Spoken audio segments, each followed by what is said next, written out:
Hello everyone and welcome back to my Bold and Beautiful 29 YouTube channel. I hope you guys are having a wonderful day. Before we start, please hit the subscribe button and give this video a thumbs up.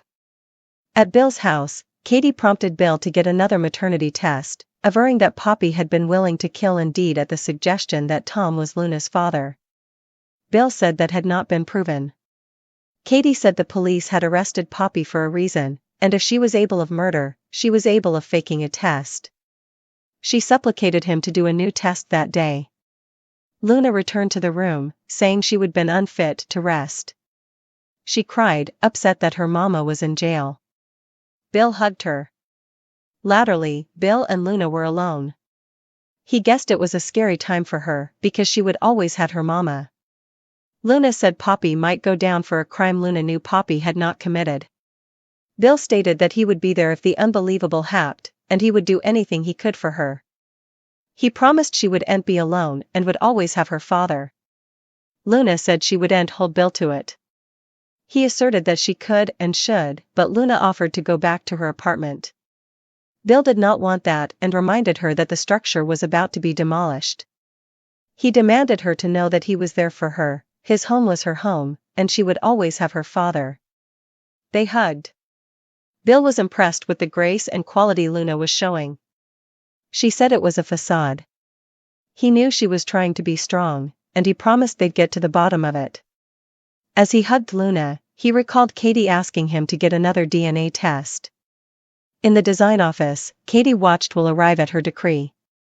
He asked what his father had done that time. Katie informed Will that Poppy had been arrested for the overdoses at Il Giardino.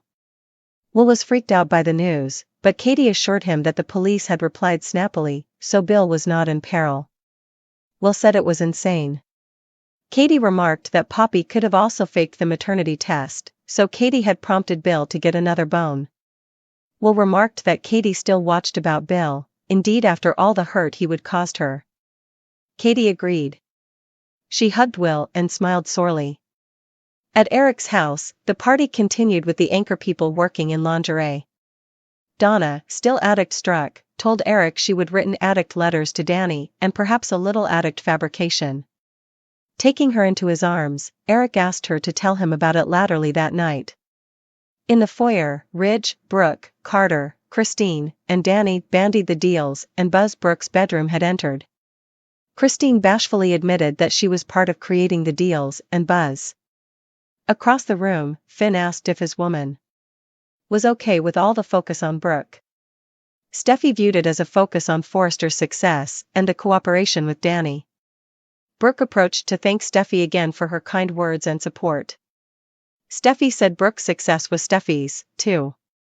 Hope swooped in, signaling a glass of champagne, glad to hear it, because the Logans would bring success for times to come. Near, Pam and Donna asked Christine and Danny about life on the road. Christine said she loved it but admitted she was not doing all the work. Danny said it was great with her there. Donna mentioned that they'd been vended out the former night, and she would missed it. Danny invited Donna and Pam for the personality treatment in Santa Barbara, and the women banged fists. Brooke returned, and Donna took filmland of her with Christine and Danny. Steffy watched with a long face. Finn, who knew it was hard for his woman, said he was there for her. As Steffy and Finn kissed, Hope watched with interest. When Brooke saw Hope, Brooke looked upset. Danny was agitated to be a part of Brooke's line and mentioned that it was as if they both were reinventing themselves and putting it out there in the public eye again. Christine said Danny was not doing it in his undergarments, but Brooke was pulling it off. Christine wanted to see if Lauren had gotten some of the wares. Carter said Lauren had and was one of their biggest guests. Everyone posed to take a selfie for Lauren. With Steffy and Finn, Hope awaited for the print taking and mentioned her mama getting long overdue accolades. Steffy said the prophet was all that signified. Ridge joined Brooke and the others as talk about Brooke's communication extended to HFTF. Christine hoped it was not true that the line was floundering. Behind Christine, Hope stammered that her line had been in transition for the last couple of diggings, but it had Forrester's complete commitment. Is not that right, Steffy? Hope said. Steffi goggled wide-eyed at Hope's audacity. Latterly, Danny's music played through the room, and Danny handed the DJ a drive to use latterly. Across the room, Brooke thanked Steffi again for the effects she would said, and they agreed that the success that day belonged to everyone, including Steffi. Brooke wanted to get along, no more Logans versus Forresters. Brooke was sick of it and said she and Hope did not want to beget Steffi any problems. I mean that, Brooke said, and Steffi smiled. Brooke returned to Ridge's side. He would seen her with Steffi and thanked Brooke. Brooke said they were family and would work it out. Ridge believed it.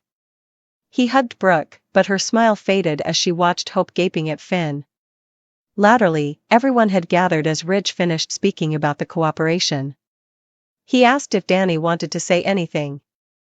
Danny revealed that Cricket had encouraged him to sing a song for his superfan Donna, but in light of the cooperation, he was doing it for all of Forrester.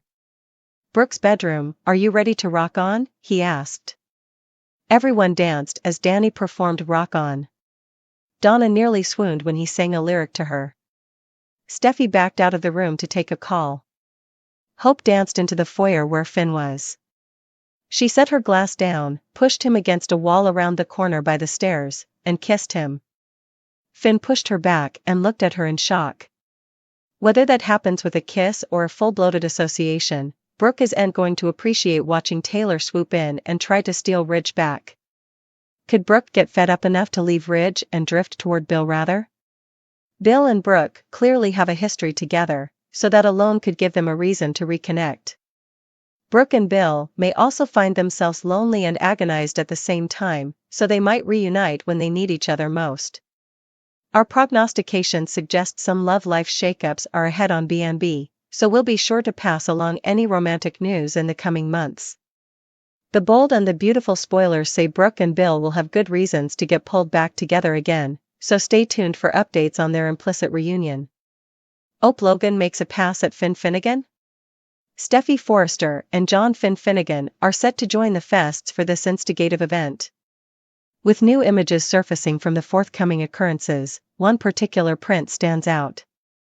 It captures Finn with a look of shock as he appears to be pushing Hope down, who has her hands on him. Is it possible that Hope might indulge a bit too important and misinterpret their commerce? Could she take a chance and make a move on Finn, only to face his rejection? Hope has preliminarily tried to flirt with Finn, who made it clear he wasn't interested. Is the photo how it looks, or could there be a different script? We should surely keep in mind that situations might not be as straightforward as they look. There's a possibility that Finn is simply helping Hope through a dizzy spell, showing his concern in a way that reflects his medical background. Yet, if Steffi appears at that moment, it could spark some conflict. Will she catch Hope in a compromising position and call her out for getting too close to Finn? Forthcoming spoilers allude that Hope and Finn's night could lead to some interesting developments. So make sure to follow along for the rearmost updates and prognostications regarding Steffi's responses.